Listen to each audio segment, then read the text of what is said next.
have a talk with you? Oh, tell me, darling, can I have a talk with you?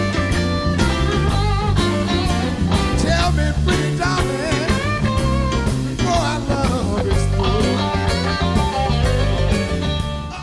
you. It's blues time, ladies and gentlemen, right here on our stage. Before rock, before jazz, before R&B, there was blues. It's been around a lot longer than any of those other styles, but blues sounds just as fresh today as it did when it was being born. Hello, my name is Keith Wyatt, and I'd like to welcome you to the Ultimate Beginner Series for Blues Guitar, Step 1. Whether you're a beginning player looking for new styles to explore, or a player who just wants to get back to the roots, we're going to spend the next half hour or so with the blues. I want to remind you at this time that if the basic guitar playing skills I refer to in this video are completely new to you, you might want to check out the Ultimate Beginner Series Guitar Basics Steps 1 and 2, where I get you started with the chords and scales we'll be using here. The only other thing you'll need is a guitar that's in tune with mine, so let's start out by tuning your high E string to my high E string. Okay, I'm going to go through the strings one at a time, and you tune up as we go. All right, here's high E.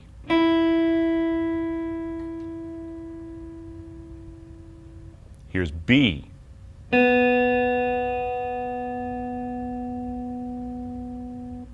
G.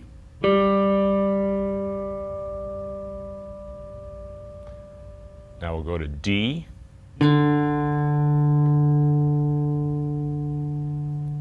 A.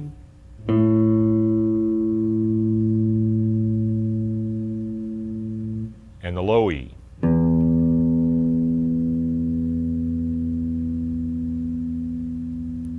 Now if you need to, you can stop the tape and tune up before we get going, because you're going to need to be in tune, all right? And when you're ready, turn the machine back on. Let's get down to it. To help you get the most out of this video, we're going to use something called tablature. At the bottom of the screen, you're going to see 6 lines, and they represent the 6 strings of your guitar. The top line is like the top string of your guitar. The bottom line is like the bottom string. It's almost like you're holding your guitar and looking at it like this. And on the 6 strings, you're going to see numbers. The numbers represent frets, and that'll go for chords if I play a chord. The numbers tell you that 7th fret, 6th fret, 5th fret, and so on. And if I play a scale, same thing. So between watching my fingers and seeing the numbers, you got it made.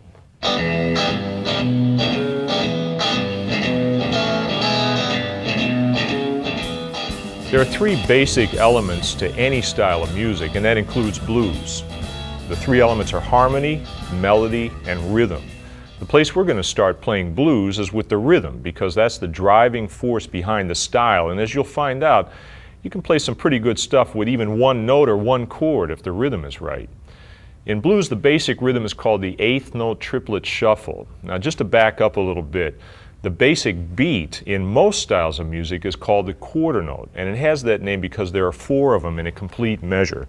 I'm going to put my guitar down here for a second so we can talk about this stuff. Now, quarter notes, you just snap your finger, clap your hand, tap your foot, and that's where you get the feel of the beat. It's a very natural thing, right?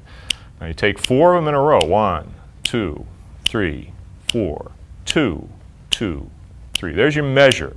Now if you play 2 notes for each one of these quarter notes, they're called 8th notes. All right, 1 and 2 and 3 and 4 and. Those are 8th notes. If you play 3 notes in one beat, we call it a triplet or an 8th note triplet. Very even. Now a triplet shuffle is when you play only the first and last notes of the triplet, and it feels kind of relaxed and lopsided, like you're shuffling down the street. It sounds like this. Here's the triplet again. And playing only the first and last. All right, get that feeling? Already you can start to move to it, right?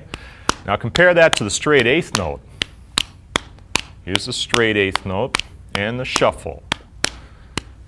It's so relaxed, all right? Now once you start to feel it, you can move with it, you can kind of sing it.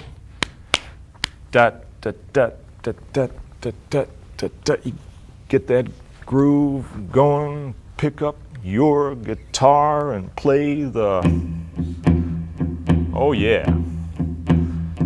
Right? Right? It doesn't take much, does it, right? It sort of feels kind of that blues mood already, you know. Muddy Waters, John Lee Hooker, they kind of built careers around not much more than this right here, you know. Put a little attitude on top, right? Now I'm just playing that one string there. I'm using the pick, of course, playing all down strokes. Now even something as simple as this, there's a little bit of technique to it, and what it is, every time there's a downbeat, I'm accenting with the pick. Listen. You hear that? Now I'm also muting with the heel of my right hand. I'm deadening the string so it sounds nice and percussive. Right? Now the next thing I'm going to do is add some harmony. And to make harmony, all you need to do is put another note together with that one. And there's your chord. It's a simple chord, but that's a chord nonetheless. One finger, I'm playing B on the 5th string. So I have E and B together. Some people call that a power chord. In blues, I don't know what you call it. Let's just call it an E chord. Right? Now your finger can also hang over on the E on the 4th string. Now you have a 3-note chord. Get that same groove going. Remember your accent. Now we're going to add a note to that to make a pattern.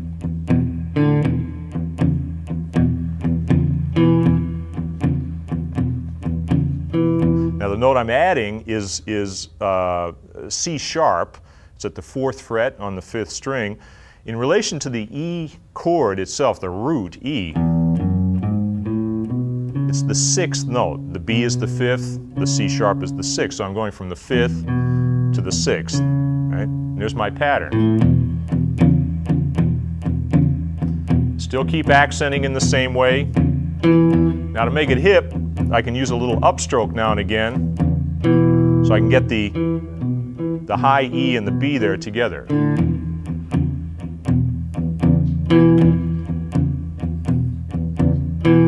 Now I got a complete pattern. You can take the exact same shape, move it over to A. Now I've got the open A string, got my finger on the E and the A together, it's a bar, and I add at the 4th fret on the 4th string the F sharp. There's my upstroke.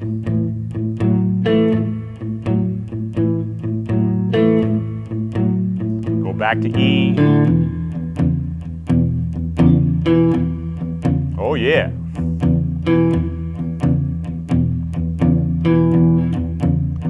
Now there's one more chord you can play in the open position, that's D. The D is a little different. The reason is because of the tuning of the 3rd and 2nd strings. You have to use a slightly different shape. So what I'm going to do here is play the 2 notes together, open D, the A, add the B, and then instead of using a bar with my index finger, I use my 2nd finger here. All right? So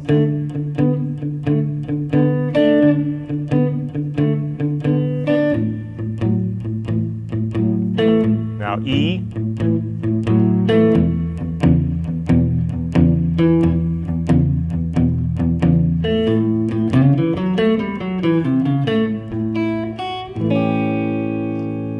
it's blues time. It's that simple, right? So we got 3 chords, we got a little rhythm here. It's happening. Now, you want to play in other keys or you want to be able to move around the neck a little bit, you have to use bar chords. So we'll take those same 3 chords, A, D, and E, and move them up to 5th position. This is where most people wind up playing this most of the time anyway. Same basic principle. You get the root of the chord, the 5th of the chord, and with the 3rd finger I can bar across 2 strings. Now I have to reach up with my 4th finger. It's a little bit more of a stretch.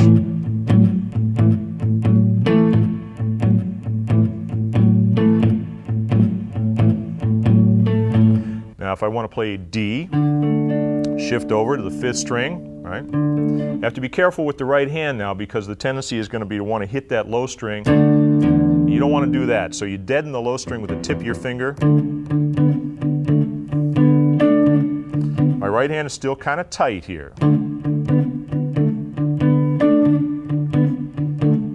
Back to A. Now E is up at the 7th position. There's the E chord. There's the added note.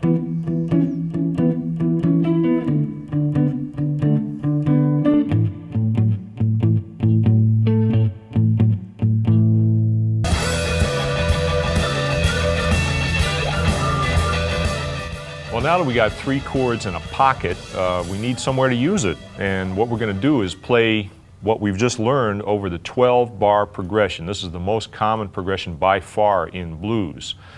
And the 3 chords that we're playing, the A chord, D, and the E, all happen to belong together in one key, and the key, of course, is the key of A.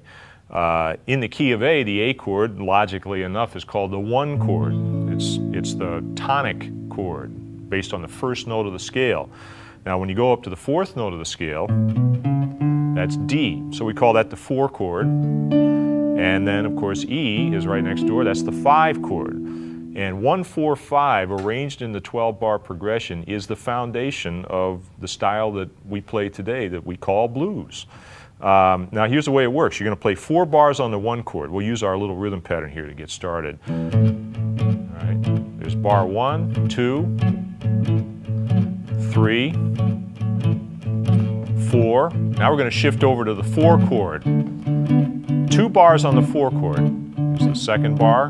Back to 1. Stay in time. Now we go to 5, and then back to 4, and then around to 1, and then up to 5.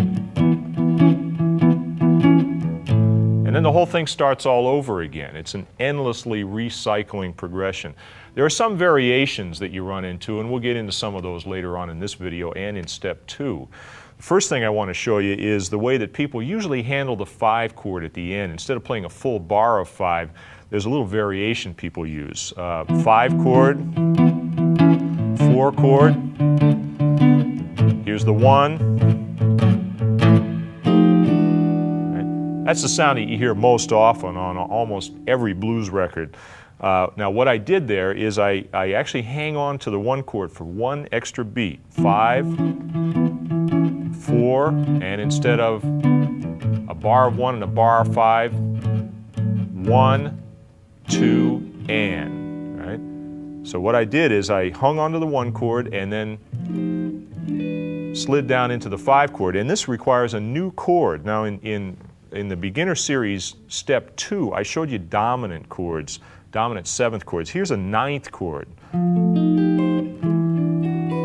And the reason it's called a 9th chord is it contains an extra note, which is called the 9th. And I don't want to get too far into theory land right now, so I'm just going to show you the chord and leave it at that. This is an E dominant 9th chord, and you're going to see this diagram on your screen as we go here. 2nd finger on the E, 1st finger on the 4th string at the 6th fret, and then, it's very simple, your 3rd finger will bar all the top 3 strings. Got to get a lot of pressure down on the 3rd finger there, almost bend it backwards a bit to make it really work. And you want to get the highest note in there as well. So we slide down from above, F9 to E9. So once again, 5 chord, 4 chord, and here we go. 1, 2, and. Then we'll start the top of the progression again. So that's the standard blues turnaround. Now it's called a turnaround because you're getting ready to turn around and go back to the start of the tune again, right? So it makes sense.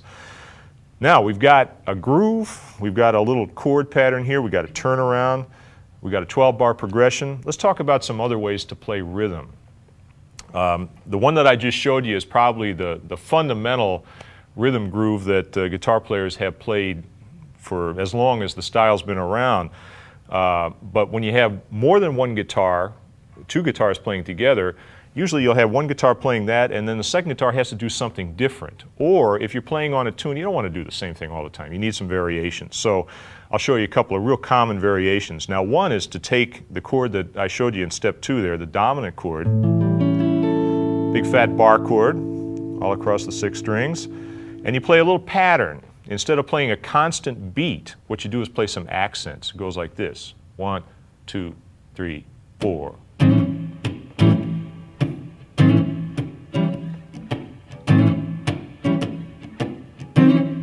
For the 4 chord, we're using a D9, same as the E, but based on D.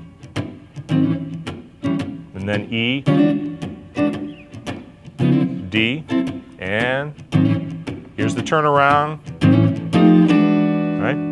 Very simple little pattern. One thing you want to notice is I keep my right hand going the whole time. That's my groove. That's my metronome right there. I'm playing the shuffle against the strings. And then I control the groove with my left hand. Where I press the fingers down is where the chord starts, and when I lift the fingers up, that's when the chord stops. That's where you get your pattern, all right? Now I'm going to show you a couple more, and then we're going to go and try this stuff out with the band, so hang on for a second here. Here's another one.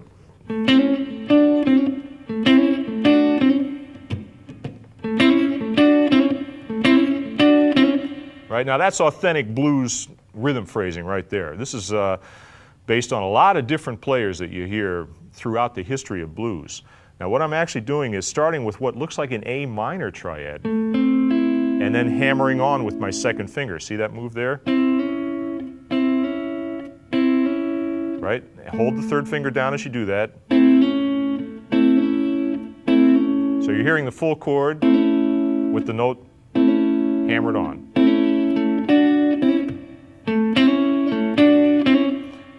Now what I do is pick the downstroke on the A, then a downstroke on the hammer-on, another downstroke on A, fold my third finger over, and then come back to the hammer-on.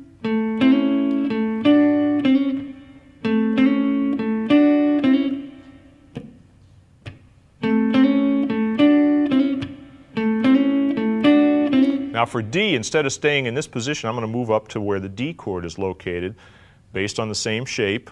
And then back to A.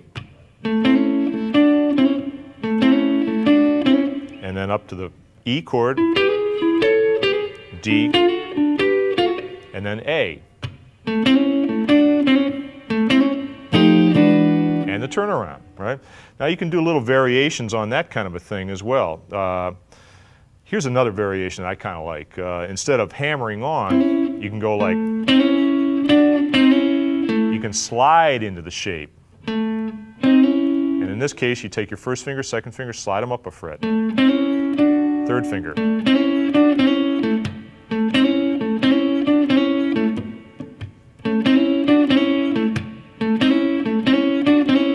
One more variation here. This is the stuff. I'm giving you the real thing right here. Check it out, right? Right, now that's a little tricky move there. You start out the same as we did already. And then you have to shift your entire hand up to the 7th position. First finger, third finger, second finger, right? That's still an A7 chord, but it's a little bit different. And then with the third finger again, barring, and then back to that hammer-on.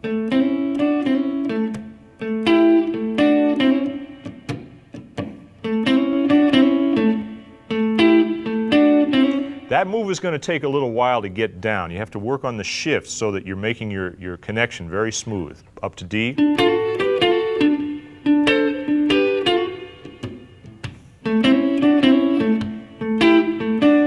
E. Now we're only going to do half. That's the hip way, right? You split that phrase in half and play half on the E chord, and then you play the second half of the phrase on the D chord, and back to A. And the turnaround, all right? So now in the space of a couple of minutes, you got 1, 2, 3, 4, 5 ways to play rhythm on a medium shuffle. It's happening. There's only one thing left to do. Let's go play with the band. Right now we're going to go join Roscoe Beck and John Bishop playing the same patterns that I just showed you. And what you're going to see on the screen is me playing the basic shuffle pattern, first thing I showed you, and then through the magic of video technology, I'm going to play along with myself and play each one of the variations that I just explained to you. And you have a choice. You can play along with me, you can play the basic part, you can try one of the other parts while I'm playing a separate part. It's up to you, really. Just have some fun with it, okay? And this will give you a chance to feel what it's like to play with a great rhythm section. All right, check it out.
Well, now it's definitely blues time. Since we already have a groove and we got some chords, we're ready to talk about the third part of music, which is melody, in this case soloing, blues soloing. Look around here at these guys, looks like every one of them is in the midst of getting down, taking care of business, probably using the scale I'm about to show you right here. Now, in the basic step 2, I showed you the pentatonic scale, and that's the basic sound that we're still going to use. We're going to start to add things to it and make it sound more specifically bluesy, but that's kind of the starting point. So once again, just to review quickly, key of A, the guitar player's key, starting in 5th position on the top string. With my first finger, I play the A, 4th finger, just follow along with me, watch that tab too. 3rd finger, 1st finger, right on down through the scale. Very easy to play. Your first finger is always there as a reference, right? You keep coming back to that first finger. That's what makes this pattern so special for guitar players. Now to make it a little bit bluesier, we're going to add a note to it, starting again at the top. Here's the note. With your 4th finger. Now that's called the flat 5. Now that note,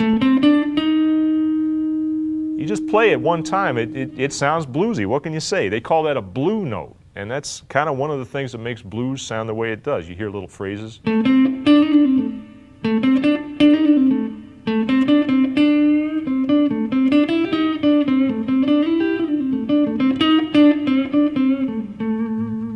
of course you can add it to the lower octave as well. There's the 5th, flat 5, 4th.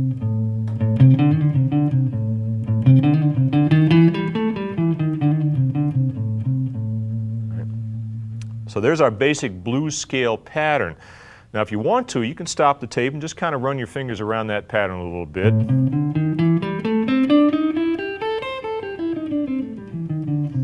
Get your fingers used to the shape and get used to adding in that note, because we're going to be using that a bit as we go along. I'm going to show you 2 little extensions onto that basic pattern that give you a little bit more room to move and allow you to cover most of the sounds that you hear, like the greats using. They work out of this pattern, almost all of them.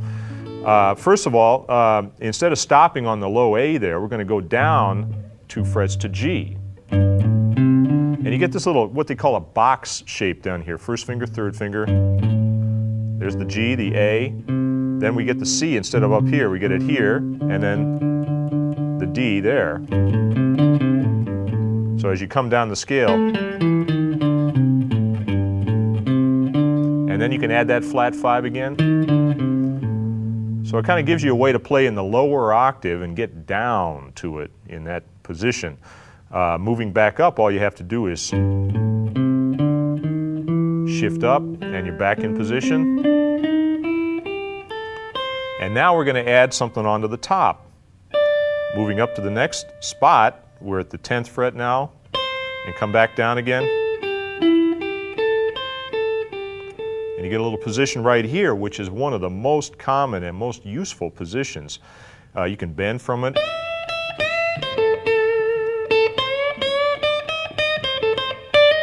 Now there's that flat 5 again.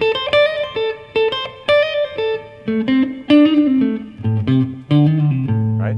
And now, as you just saw, we have 3 octaves in which we can play almost any blues lick you want to hear. One thing guitar players love to do is learn new patterns and work things out all over the neck.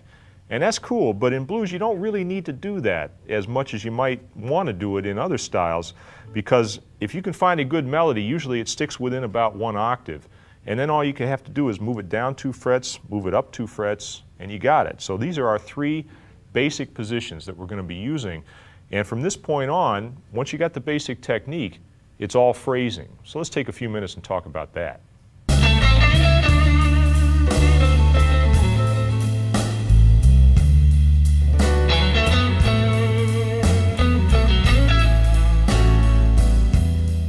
Now the essence of blues soloing is phrasing. It's taking those few notes that we just looked at and making them sound like music. You know, a comparison that I use a lot is between playing blues and playing a game like chess, for instance. Chess is pretty simple when you think about it. There's only a couple of moves. You can memorize it in about 15 minutes. But then you can spend the rest of your life trying to figure out what to do with it, you know. It's kind of the same way with blues. You got a 5-note scale, add in that flat 5, right? And then you spend next 20, 30, 40 years trying to figure out how to make it work, you know, and that's phrasing. So phrasing, when guitar players talk about phrasing, the most common term that people use is licks. And that's a good thing, and it's also kind of a dangerous thing. We're going to talk about licks in a second. The whole point of phrasing is to make you sound more like a singer. Blues kind of was invented by singers, people singing about their lives, you know, things that were going on, important things. And when you sing something, you're going to tend to focus more on the important notes. You're not going to sing scales. You're going to sing melodies. So the whole goal of this this section right here is to talk about how to get your guitar playing to sound more like you're singing. And one of the keys is to learn how to breathe, and not only what to play, but what not to play. All right? Now I mentioned licks. What is a lick? A lick is a short, rhythmic, repeatable, melodic phrase. It has a beginning, a middle, and an ending. Now, basically, it's a couple of well-played notes with a nice rhythm. I'm going to play a lick for you right here, okay? Using the blues scale.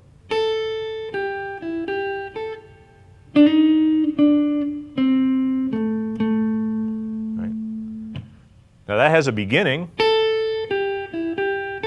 has a little pause in the middle, and then it has an ending. And it fits into the rhythm. You can kind of feel that beat. Play with me, would you?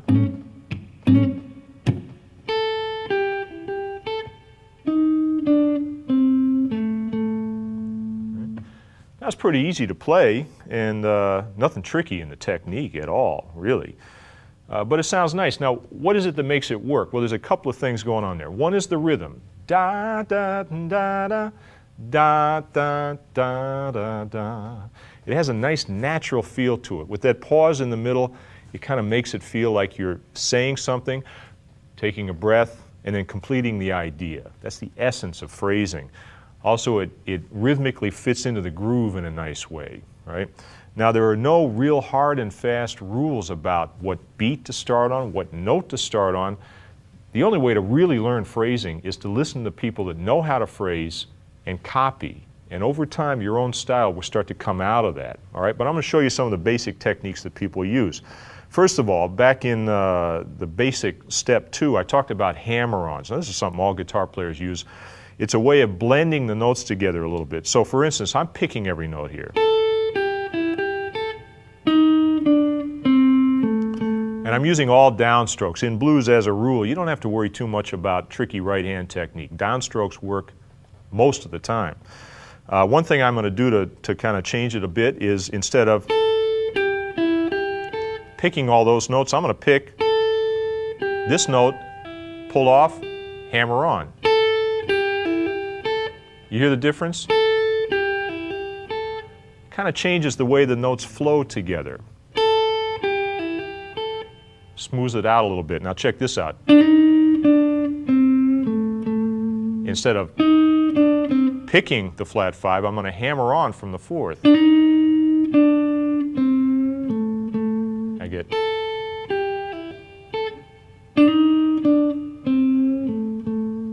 Starts to get a little bit more bluesy when you just add that one little subtlety in there. Now what about something like this?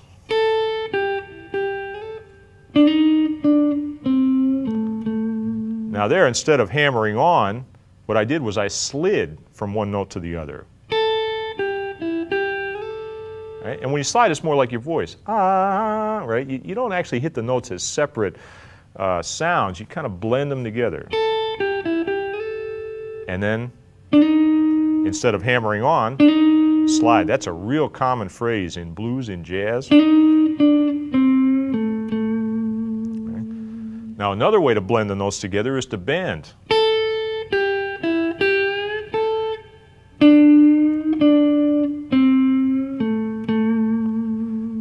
Now Now some of the common bends that you hear in the blues scale are bending from the 7th up to the octave. It's probably the most common bend of all, bending from the 4th up to the 5th,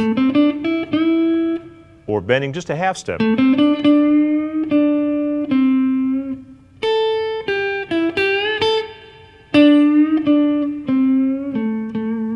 Now a bend that you may not notice that I'm using a lot is this one right here.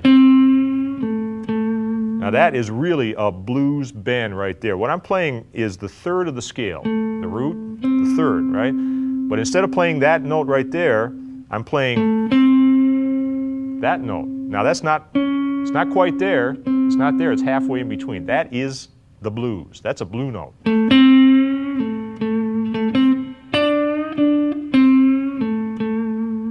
Practically every player you ever hear play the blues is going to use that particular note in every octave. Right? You have to learn your notes in relation to the chords so you can think, where's the 3rd? When you hear that note, give it that little twist, right? Now, we got 3 basic techniques there: hammering on, pulling off, sliding, bending. They all add up to make the phrasing sound more vocal. But rather than me show you a bunch of licks and have you memorize them, here's what we're going to do. We're going to do it the authentic way. Blues players throughout history have always learned from each other by listening. You copy, you hear some record, you see somebody play, you sit down, you work on it, you know. Try to remember what you heard. Well, you're going to see it and hear it, and I'm going to play with you. We're going to play with the band again on one chord. We don't need even a 4-chord and a 5-chord, just a single A chord, all right? And the way we're going to do it is this: call and response. I'm going to play a lick, and you're going to hear that same lick and play it back at me. And you can roll the tape back and listen to it a few times again. I'm going to use the techniques that we've been talking about here. I'll use the 3 octaves, and moving down again. And I'll show you some ideas that fit in those areas using those different sounds. And what we're building up to here is a style. All right, so let's go join the fellas and get down to it. Watch it now.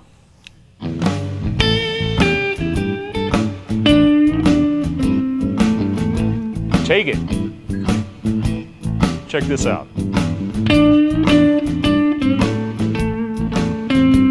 You got it.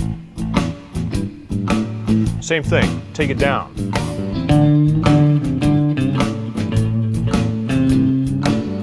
Sounds pretty good. Let's do it up here.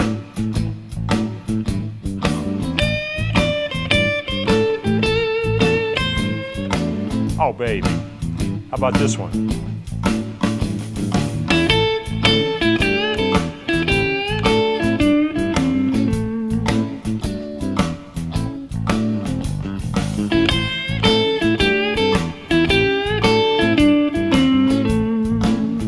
That's right. Here's a good one right here.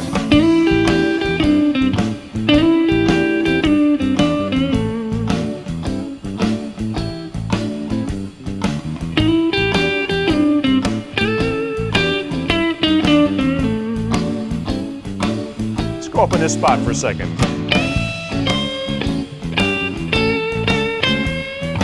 Think you can do that? Try this one.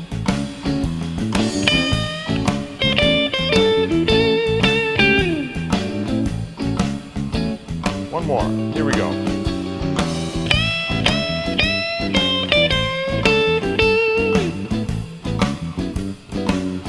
Tricky one.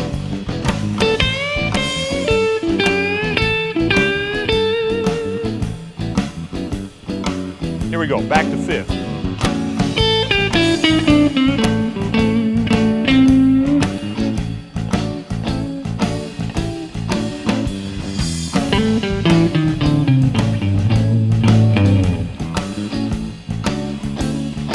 Work this spot for a second.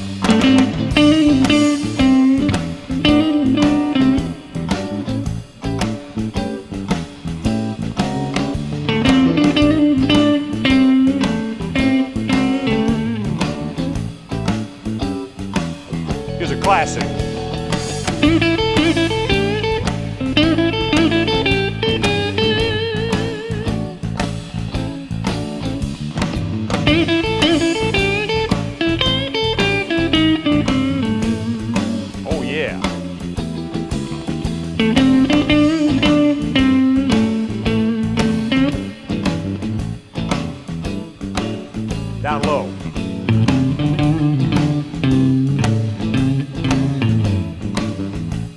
high again.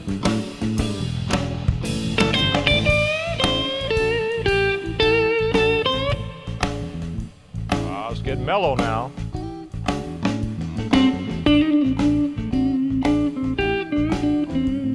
It's got a trick note in it.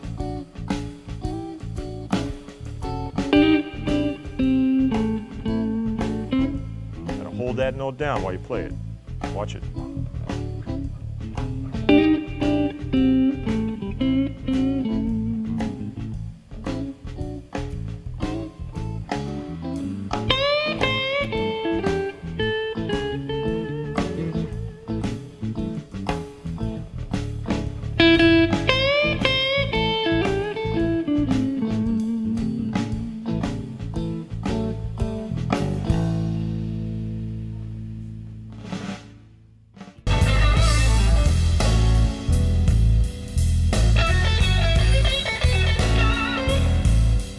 Well, I hope by now you got a couple of licks that you like, that you can use. And the great thing about learning licks like that are short and complete is that you can take them and plug them in just about anywhere. And what we're going to do right now is get you ready to play over that 12-bar progression. This is what it's all about, really. So I'm going to show you a couple different ways that you can use those licks. Now, we got the 12-bar progression we know about. We go to the 4 chord and the 5 chord. 3 different chords, but that same scale works over all 3 chords. That's the magic of the blues scale. Now, you can actually play an entire 12-bar solo using only one lick. For instance, let's say we're starting our tune off. Now, help me out by playing some rhythm here. But play the rhythm for me so you can hear how these things go. Okay, key of A. Here we go. 1, 2, 1. Here's the lick.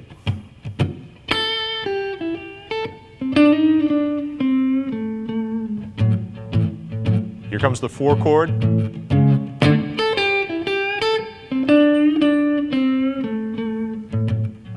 Now here comes 5.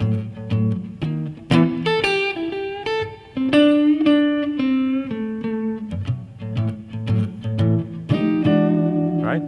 That was the same lick each time, and it works. It feels good. You know, it starts and ends in a nice place. What else do you need? Well, if you do that all the time, of course, it starts to get a little predictable. So here's another way you can do it. Use that same lick twice.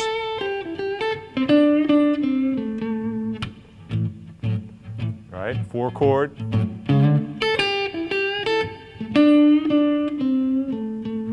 Now we're going to play a different lick.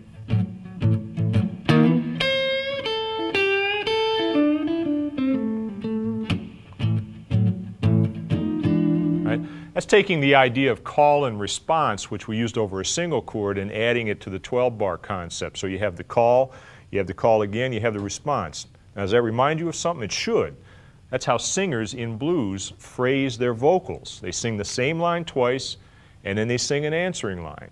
That's the traditional way the 12-bar vocal phrases are put together. So once again, thinking like a singer. Now, one thing that we haven't talked about, very important, at the end of the progression, hit that 5 chord, that's called the turnaround. What do you play over the turnaround? Well, I'm going to show you something right here. It's the simplest possible thing on earth. When the chord goes to 5, you go to 5 with your melody. So once again, let's take it from the end of the progression, 5 chord, 4 chord, and the 1. Now you play that, and I'm going to show you a lick here. Starting on 5, 2, 3, 4.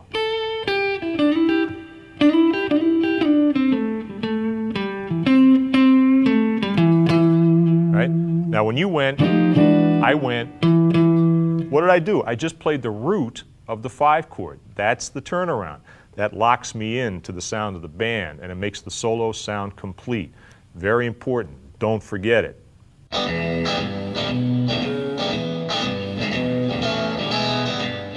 Let's talk for a second about equipment, because I think it's important. If you're a beginning guitar player, sometimes you can get a little intimidated by the stuff, you know. Seems like you have to spend a fortune to get a sound. Well, I'm going to tell you one thing, and this is true, okay? So listen to this. You know where your sound comes from? Right here. These 2 hands. This is your sound, okay? From here, here, here, all right? Everything else is just how you get it out, right? Now, you got to have something that's going to work for you and not going to stand in your way. There are any number of different guitar makes, amp makes, effects. They're all going to work equally well if the sound is coming from the right place. All right, now I happen to use a popular guitar here. You recognize this one, Fender Strat. I bought this brand new. I'm not going to tell you what year either. But I like this guitar. It's got a nice, sweet, even sort of a sound that's good for a lot of different styles of music and not just blues. Basic difference in guitars is between single coil pickups and double coil pickups or humbuckers. Double coil pickups tend to be fatter. They get a little bit more distortion at a lower volume. Depending on your style, that might be the best sound for you, or you might want a sweeter single coil sound. This is better for rhythm parts and things like that. When it comes to strings, there's kind of a controversy there. Of course, easier to bend light strings, but light strings you lose a lot of tone. And tone is so important in blues that I would ask you to go to at least a 10 on top and down to a 46 or a 52 even on the bottom. Some people use light top, heavy bottom. I use an even set of regular strings but with a 10 on top. Some players will go even higher, but often keep in mind when a player uses a 13 or something on top, I bet most of the time they're tuned down to E flat or even to D, so that makes the action a little bit easier to play. When it comes to amplifiers, I would say the rule of thumb still to this day is that most of the time tube amps are preferable. They just have a warmer sound. So if you want to get that authentic tone, you're probably going to want to wind up with something that has tubes in it. Very important. All right, now it's time to get together with the band again and use all the techniques and the phrasing ideas we've been talking about together with the fellas. And you're going to be playing some 12-bar solos.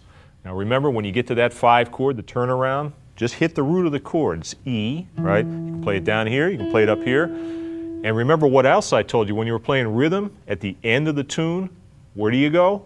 You don't go to 5, you go to 1, all right? So when you play your last lick, end your last lick on the root, A, and that'll make it sound finished, complete, done.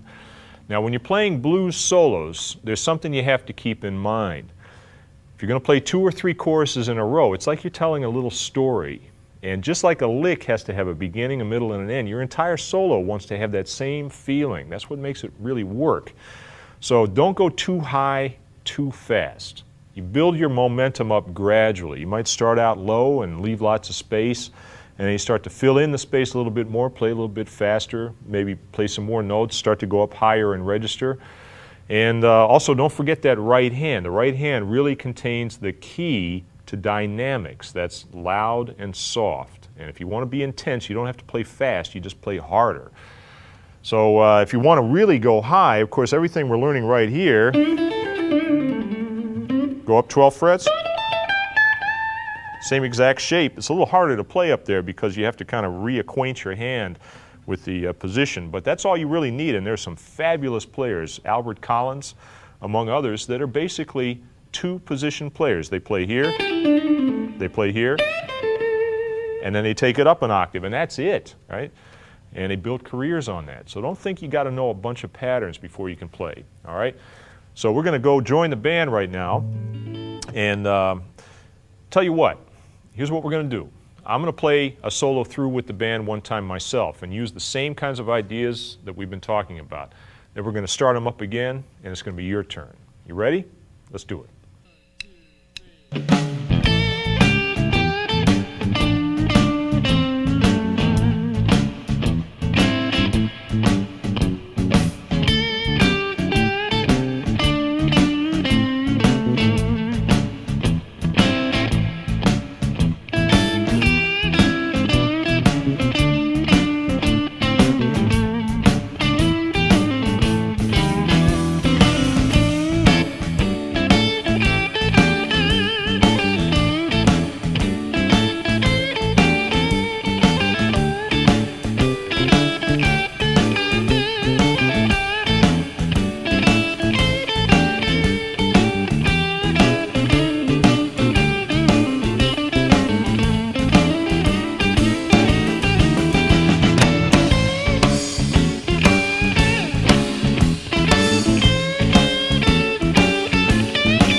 Well, all right, I gave it my best shot. Now it's your turn. Why don't you step on up there with the band and give it a couple of choruses, all right? Remember what I told you.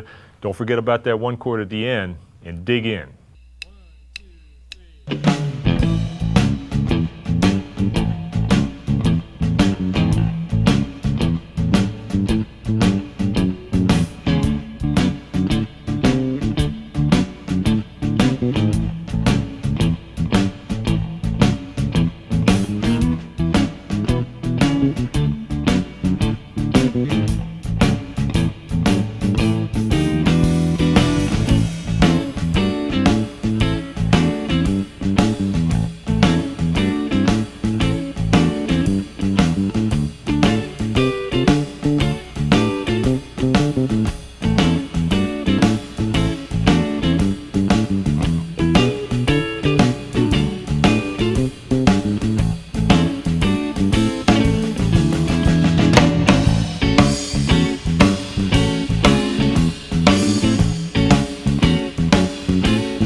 There's still plenty more to do. So when you come back for step 2, we're going to get much deeper into all of those subjects. I'm going to show you some different rhythm parts, some new chords. We're going to slow the tempo down a little bit. That's the real deep down blues. So until then, keep on playing.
Hi, my name is Keith Wyatt, and I'd like to welcome you to the Ultimate Beginner Series for Blues Guitar, Step 2. Now, if you saw Step 1, we covered all the fundamentals of blues. We talked about the 12-bar blues progression, about the medium shuffle, and about several different ways to play rhythm on that pattern. We talked about the basics of phrasing, starting with the scale and then adding some string bending, sliding, hammer-ons, things like that. In Step 2, we're going to take all of that stuff one step further. We're going to slow the tempo down a bit so we can really concentrate on how the notes sound, each note individually. And we're going to talk about some extremely important techniques like vibrato, and we'll get further into string bending at the same time. We'll also talk about a couple of different scale patterns that will help add to the sounds that you can play. Now, the only thing you need is your guitar and to be in tune with mine. So let's take a second here and tune up before we get started. All right, I'm going to play each string one at a time, and you tune up to me. Here we go, starting with the high E string. Here we go.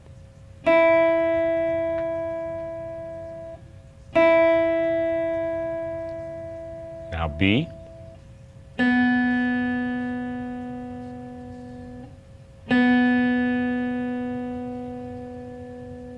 The G.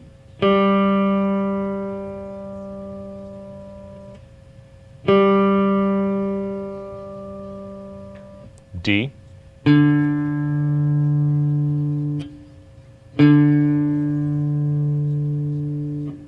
A,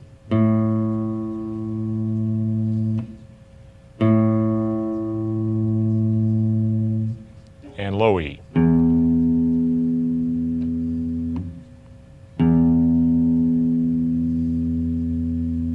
And when you get done, play a chord. See if it sounds all right. If you're not in tune yet, go ahead and stop the tape, get tuned up, and then you'll be ready to go. All right? I'll see you in a second.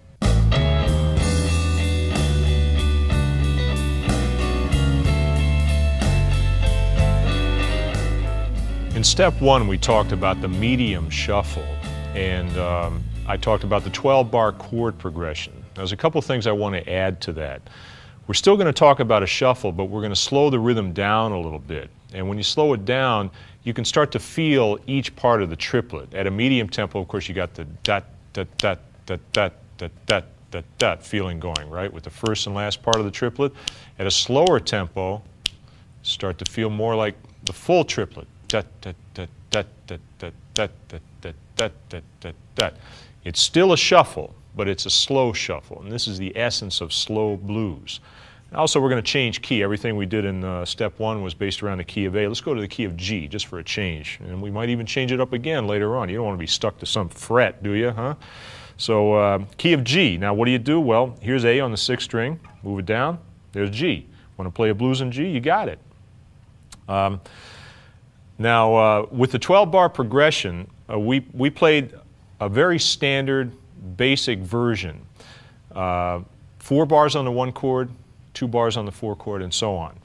There's a variation I'm going to show you right now, which happens probably 50% of the time, and that's this right here. I'm going to show you what it is. You'll hear it, and then I'll explain it for you. It goes like this. There's G.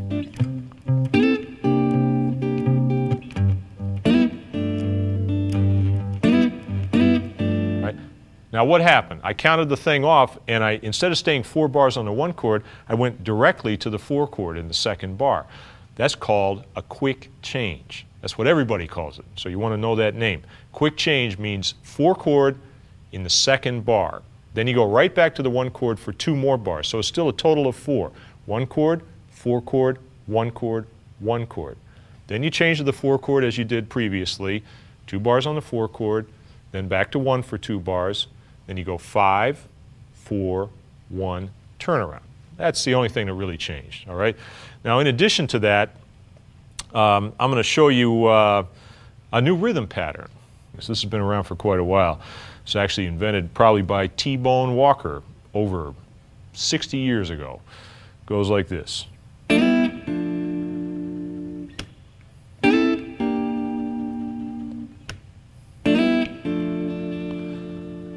Now right now it feels kind of weird because you don't know where the beat is, but I'm going to show you the shape and then show you how to plug it in. This is based around this chord right here. First of all, let's form a G major triad. That's a familiar shape. And we're going to take the top 4 strings, so you refinger it, 3rd finger, 2nd finger, 1st finger bar. And then we're going to add a note to it. Your 4th finger isn't doing anything right now. So take that 4th finger, stick it on the 2nd string at the 5th fret. Now you've got the same shape with that note added. That's called a 6th chord, a 6th chord. Now you take that chord and you move it down 2 frets. Now you're thinking that must be F6, right? Wrong. This is the trick. This is a guitar trick right here. Magic of the way the guitar is laid out. It's the same shape, move down 2 frets, but it's still a G chord. So that's actually called a G9 or a G dominant 9 chord. G6, G9. This is a very important chord, and we're going to come back to this one again too. But the pattern involves sliding from there to there. Now how do you add that to the 12-bar progression? Well, what you do is you play that little slide starting on the 2nd beat of the measure. So it goes like this. 1, 2, 3, 4, 1, 2, and 4, 1, 2, and 3, 4, 1, 2, and 3, 4. Right, you got it? Play with me. Let's try C. Now you can move up. There's C. 1, 2, and 3, 4, 1, 2, and back to G. 4, 1, 2, and now up to D. Here's the D root. D6, the root's on top. Sliding down to D9. So 3, 4, 1, 2, and back to C again, and back to G.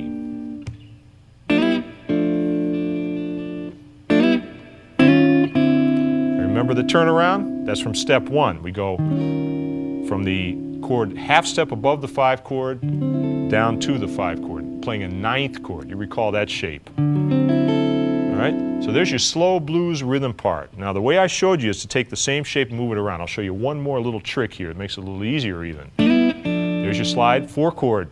There's your C chord up here. The exact same notes, but played with one finger. So check it out. 3, 4, G, 2, and 3. Here comes C. Just use your index finger. Back to G again. Now you can stay in position. Very easy. Now we go back to C.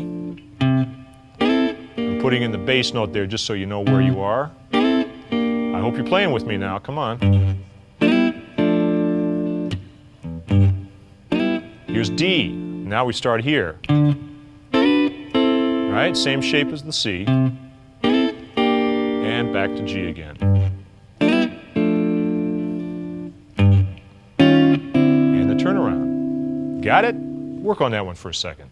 Now I'm going to show you another way to play rhythm using the same kind of chord that I just showed you. That's the 6th chord. Now we've learned it as a sliding chord, but here's how you can use it just using this shape all by itself and using the top note as well. Gives you a little bit of extra fullness. Now this style of playing is something that I call horn section rhythm. The reason being the types of phrases that we're going to play kind of remind me of what you see. If you see a blues band and it got the 4 saxophones up there wearing the matching salmon velour suits, right? And they're all doing their steps. Bop, bop, bop, da, bop, right? You can kind of get that in your mind because that's what we're going after right here. So this is the kind of chord you're going to hear. 3, 4. Right? That's the idea. That's exactly the sound we're going for. So you take that shape and you can slide it by a half step and right back into position again. Then when you go to the 4 chord, staying in the same position, you can use C9 and then the D9. It's very easy. We'll go back to our slower tempo and I'll play it through as a demo one time. Once you back me up, I'll tell you what, this would be a good combination right here. Play that real slow and easy groove. Don't forget your quick change, right? Play that behind me and I'll show you how this horn section thing works. Here we go. 1, 2, top, and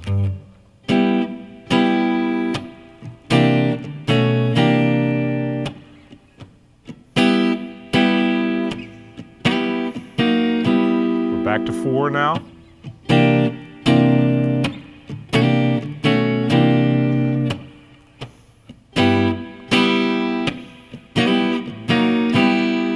Now the 5.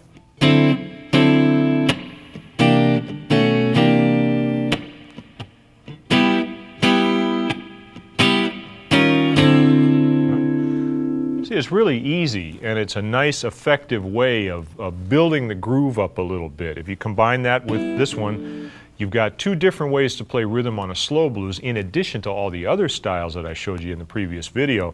Now you've got a lot of possibilities. That's what you need as a rhythm player, both to make the sound interesting for the listener and to keep yourself interested as well. If you're playing the same part all the time, it gets a little bit boring.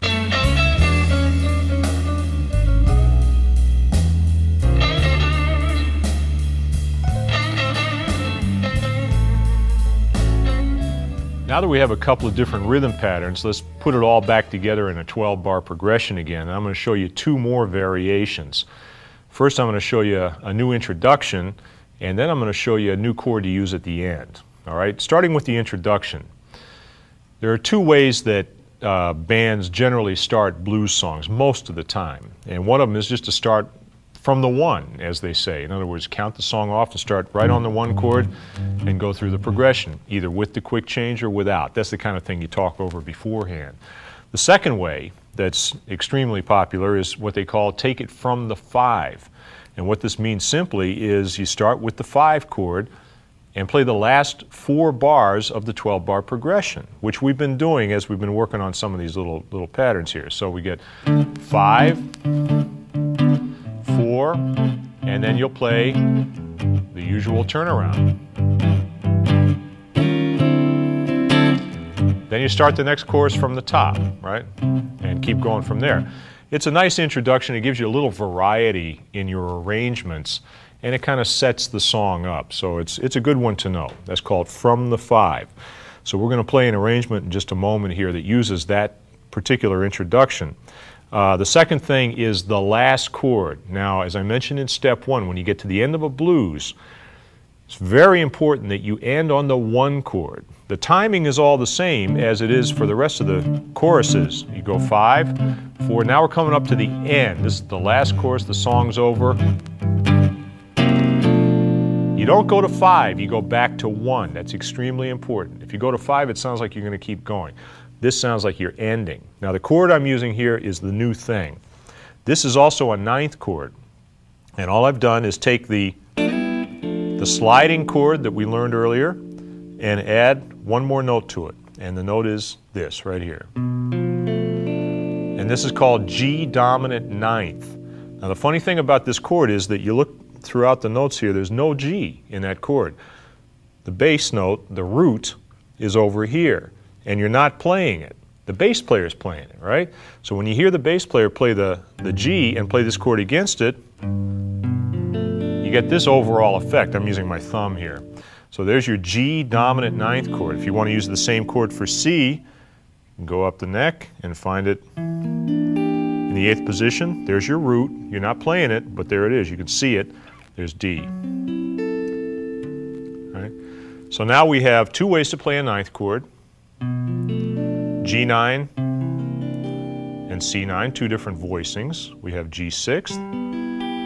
We have another G9 with that high note on top. And we have all the other little variations that we worked on in the first video. Lots of possibilities. All right, now let's take some of the things we've been working on and put them together in probably the world's shortest blues song. We're going to play a complete arrangement, but it's going to begin and end in 1 chorus. All right, I'm going to explain it to you exactly the way that we talk it over as a band.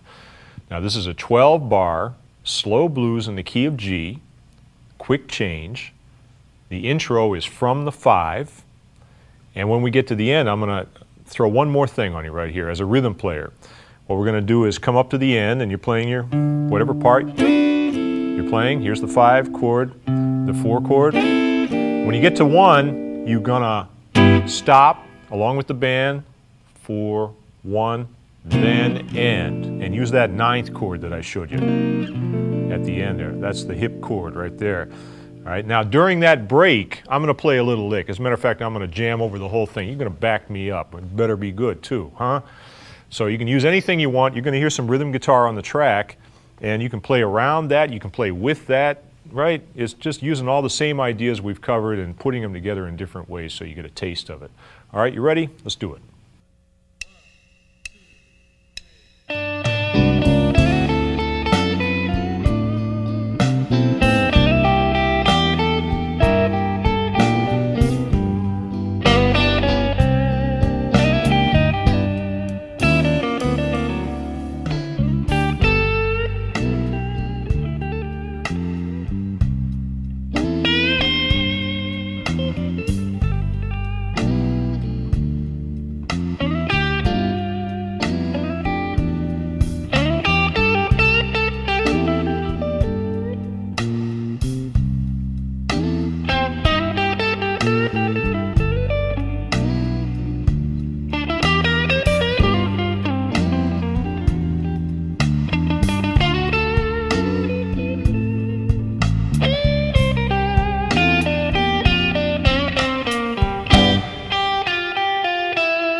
Well, now that we've spent some time with rhythm and with groove at that slower tempo, let's turn our attention again to melody, to soloing.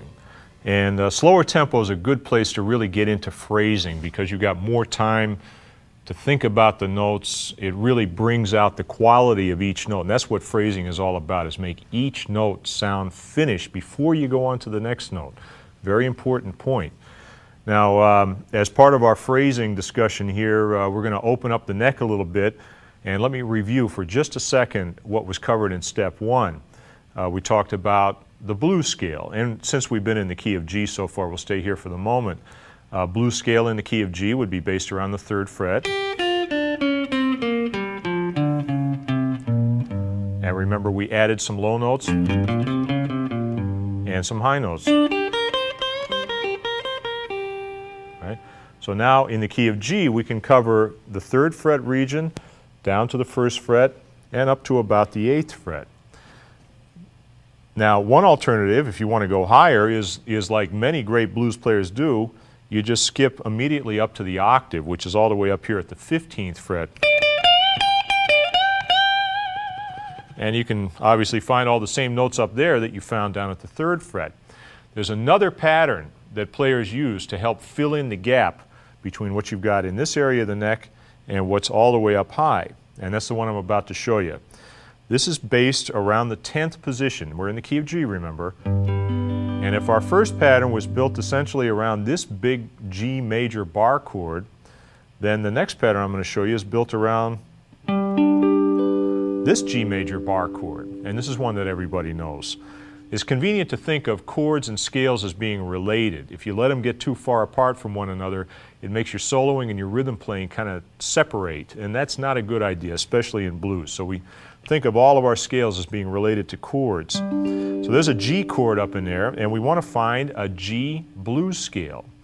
Now, there's a G right on the 3rd string, and if I just kind of go by ear, find the same notes that I had down here.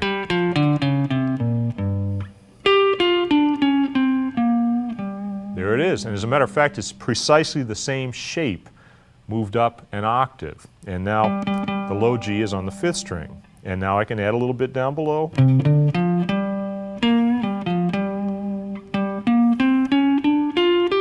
Now, here's the trick. When you get to the 2nd string, because of the way that the guitar is tuned, you're going to have to shift up to the next fret. So you use your 2nd finger there. Now, I'm using my 3rd finger. Why? So that I can reach the flat 5 with my 4th finger. Back over to the 5th, and then finally reach up to the 7th. Back down again.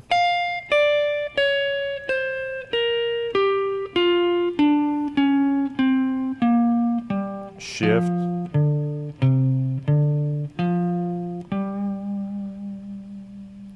Now that's a scale pattern, and as you've already discovered, solos use ideas built from scale patterns, but the scale itself is not the thing. The scale is just all the notes you can play lined up end to end.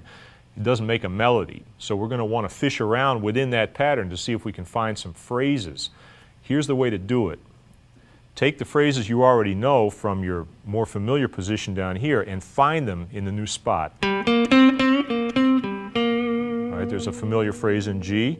I go up here. Now, first thing I have to do is figure out, well, that one starts on the root, right? And it goes up to the next note in the scale. And then I bend it, right? Go up here, find the root. Go up to the next note on the scale. Right? So I'm kind of opening up the new pattern by ear.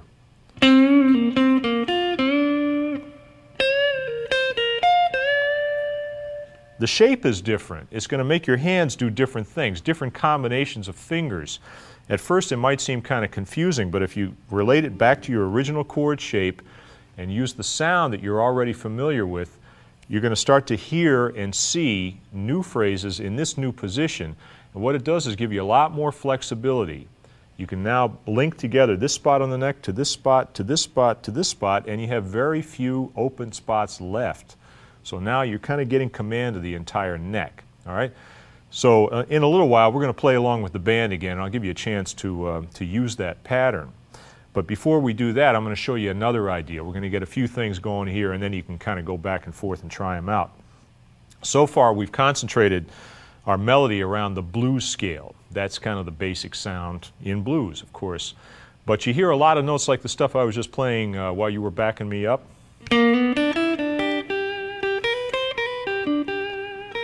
It sounds a lot sweeter, and it is, because I'm using different notes. I'm not staying strictly within the blues scale.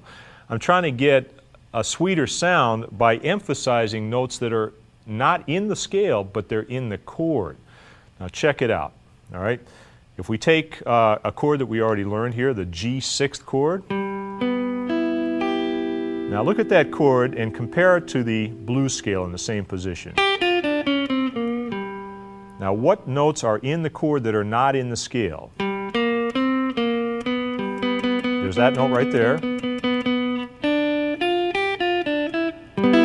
There's that note right there. What's that? Major third, major sixth.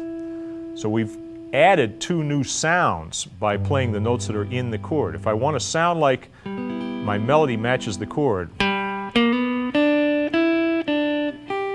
right there I got a classic lick. It's using notes of the chord. Then I can also use the scale. So by emphasizing the notes that belong to the chord, I get a new sound added to my old sound. It's not a new scale. It's just an additional sound within the same bluesy thing that we're already working with, right? So don't freak and think you got to learn a bunch of new patterns. It's not the case. Just adding new sounds to old sounds, right? Now, here's a trick. I'm going to show you the B.B. King secret scale pattern, known only to a few. And here's how you do it right here. We're in the key of G, right? I'm going to find a new spot on the neck, one we haven't used before. Here's G on the first string. We're used to this one. Now, what about if you find G on the second string? Where is it? It's up here at the 8th fret. Now, got a little shape I'm going to use, and it's a shape you already know. If we're in G, our blues scale, and we tack on the extra high notes, remember that? Take that same exact shape, 5 notes, move it up 2 frets. Bingo. Now you got all the sweet notes. Your fingers do basically the same things, but now you're emphasizing naturally the notes that make the melody sound much sweeter. Right? So here's your G chord.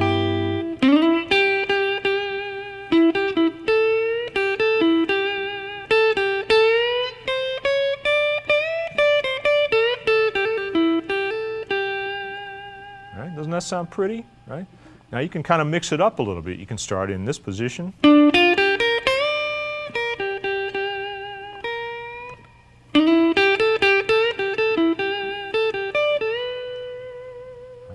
Now, by ear, I have to choose the notes, right? You can't get away from that. Your fingers are not going to do it. The fingers don't know, right?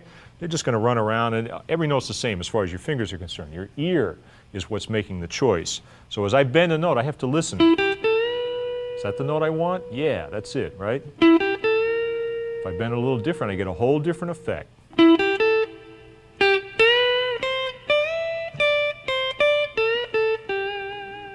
Now this is, as I say, this is the secret B.B. King position, because when you listen to B.B., he's a very sweet player and he uses that effect a lot. So that's a real good spot to work in. So now we have 2 new patterns added to what you've already got. The blues scale, based off the 5th string, 3rd string chord there, and the sweet spot, is what I call it, based off the 2nd string, right? So if you get used to those 2 patterns, now you've really opened up a whole new area of the neck that we haven't used before, and you get a whole different thing going in your melody.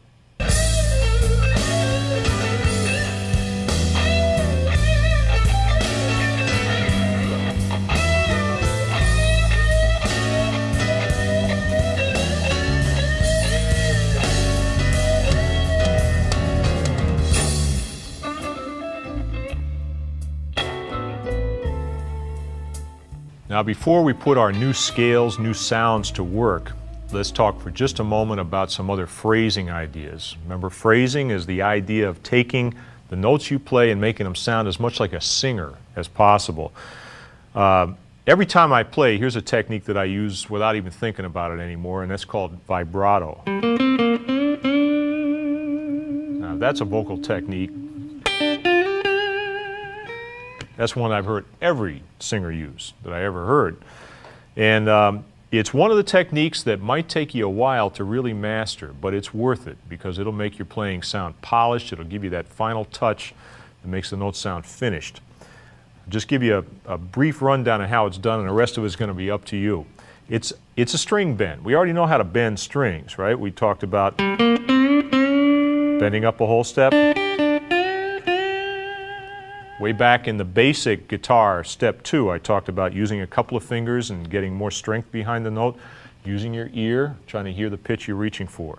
Now, vibrato is just like that. I'll show you 2 ways to do it. One is if you're playing a note that's not bent, okay? Here I'm playing, well, I'll pick a note that,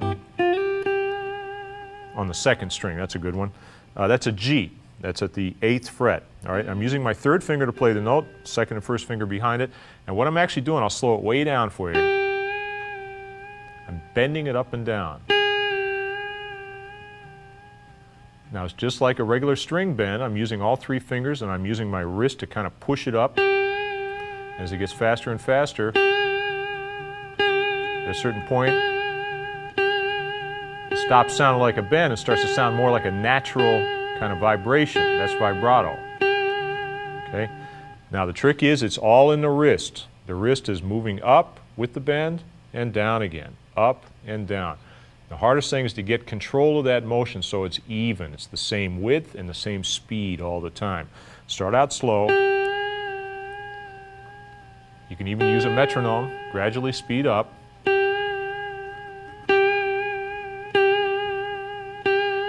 You'll find a spot there where it just feels like that's the right spot. Every player you see up here on the wall, they all have a different vibrato. In fact, you could probably tell them apart just by their vibrato alone. It's that much of a signature sound. It really makes you different from other players. So it's going to be your own way. It might take a while, but as I say, it's really worth it. Now, if you bend a string, here's the trick. You bend the note to pitch, and then you let it down a little bit, and then back up. So you're bending, releasing, and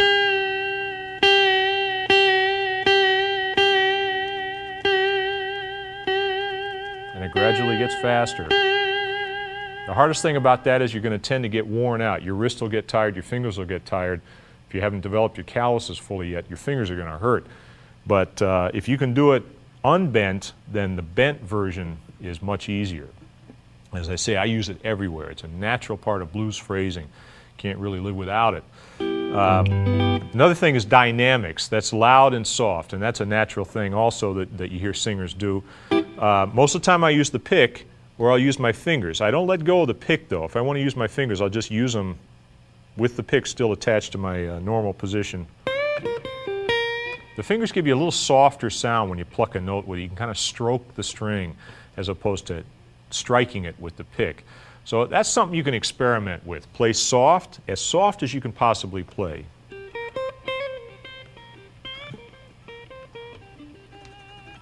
And then without touching the volume knob, hit it as hard as you can. That's the range you can get, and it's nothing to do with the electronics. It's all in your fingers. That's where your tone comes from. All right, now we're going to play with the band, do a little call and response like we did on the first video. We're in the key of G. It's only a G chord, 1 chord. And I'm going to take you through some of the stuff I've been showing you. It's a lot to cover right now. We're going to start out with some familiar stuff, our familiar position, blues scale. Maybe I'll add a sweet note or 2 into that position, move up the neck a bit, and then I'll go into the BB patented position up there in the 8th fret. And then we'll wind up in the 10th position playing out of the new blues scale pattern. All right? Once again, listen to me. I'm going to play a phrase. I'm going to leave a hole for you to play it back at me. See how close you can get. All right, let's do it.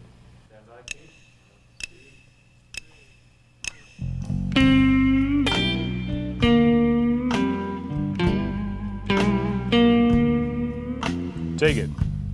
Da, da, da, da, da, da, da. Just stay with me.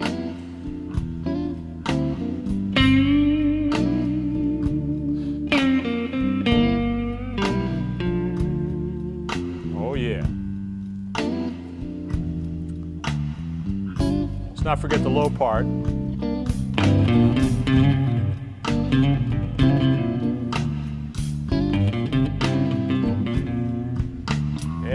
Sounds kind of like you're talking down in there. Here's a classic right here. We're going up.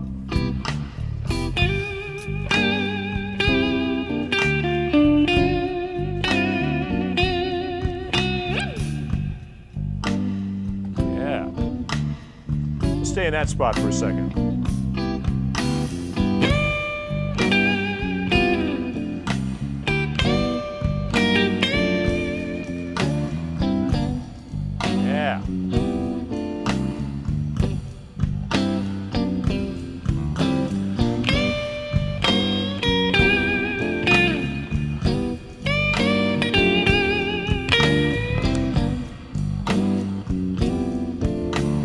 Third position, some sweet notes.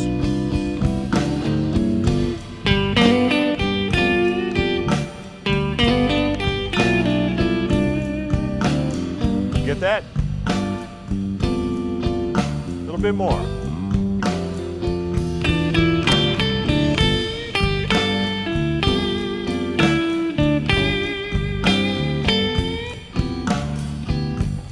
Now let's try that in BB land here.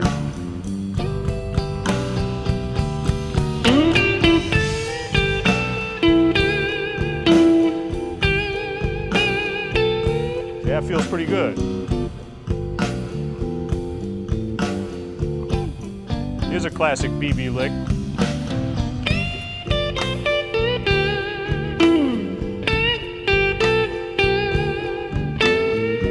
Stay right in the pocket. Let's go up to 10th position. Try that. Here we go.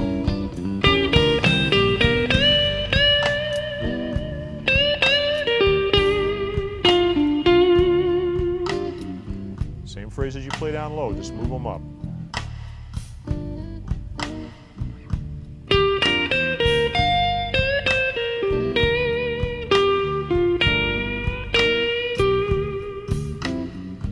Oh yeah.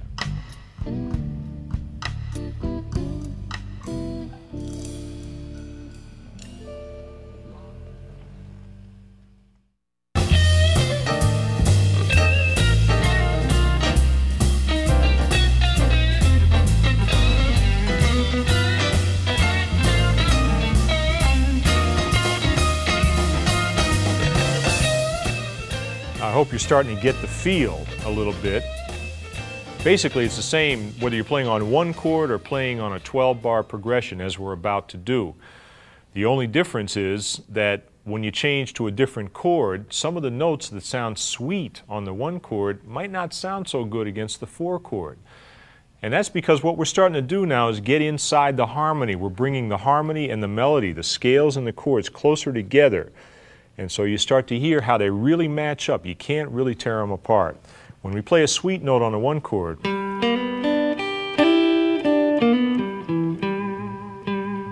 see, that's really based on that 6th chord right there. When we go to the C chord, for instance, if I play that same lick, that note right there is suddenly going to sound, sounds a little weird. It doesn't quite work. And you might have run into that already in your blues playing, where just a note sounds great over this chord, sounds terrible over that chord. How come?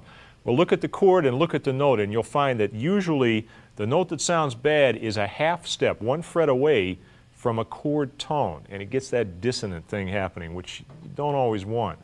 So here's a little trick for you right here, just to get started now. Remember, we're just getting the ball rolling here. If you want to play over chords, and you want to match the sound of the notes to the sound of the chords, use phrases that are built right off the shape of the chord. Right? Here's what I mean by that. Your one chord, we already know how to play over this one.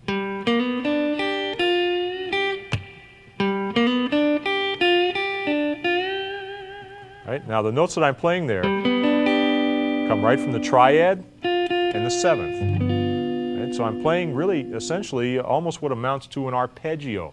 The notes of the chord played one at a time in different orders. When I go to the 4 chord, C, I've got my C9 chord, or you remember way back from basic step 2, your C7 chord. Now look at the notes in C7.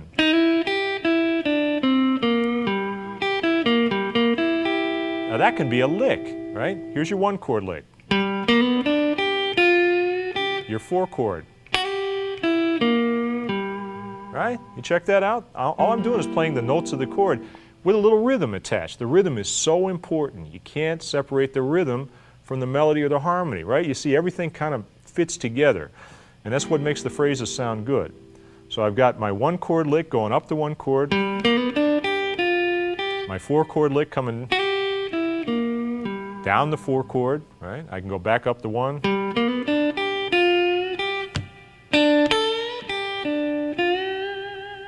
Here comes the 4 chord again.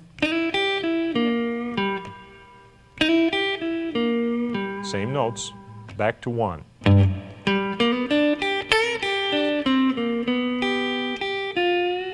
Now what about 5? Now what was that? Well, here's a D chord, and I'm playing the notes of the 5 chord. They sound a little funny when you isolate them like that. Now I'm changing my fingering so that I can use a finger that really gives me the most control.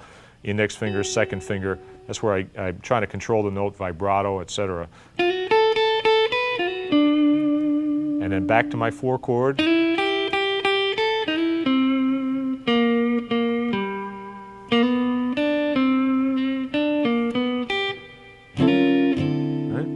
So there's a complete solo, and it's built mainly from not scales, but from chords. Chords and scales really go together. Now, for instance, the BB did a song that sounded a lot like this.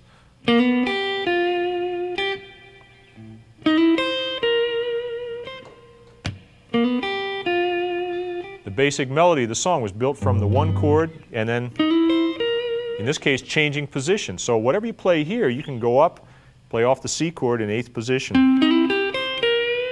and you'll find the same notes built off the C chord. There's a lot of ways that you can start to mix things up. We've kind of covered the basics, we've covered a lot of ground, but there are many variations that you work out over time. And as you hear different players play and kind of get an idea of how they think, you're going to hear that there are any number of different combinations. All right? Now what we're about to do is play over a 12-bar chord progression. In step 1, we concentrated on the key of A. So far, we've been playing in the key of G. And just to keep you loose, we're going to go to the key of C. Now, the key of C, all the same rules apply. You just have to find your patterns. You've got the same major and minor sounds located in the same relative position. So find your C's. There's your home position right there. You go up. You'll find your sweet spot with the C on the 2nd string. Depending on your guitar, you might be able to play up here in the 15th position. But if not, or even just for a variation, go down to the 3rd position, an octave low. And you'll be able to cover some ground down there as well. All right? So we're going to play over a 12-bar progression. I'm going to give it a shot. You're going to back me up, and then you're going to have your turn. All right? Let's do it.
So I hope you had a good time with this video, and I hope you have a great time playing, and I hope to have a chance to see you again soon.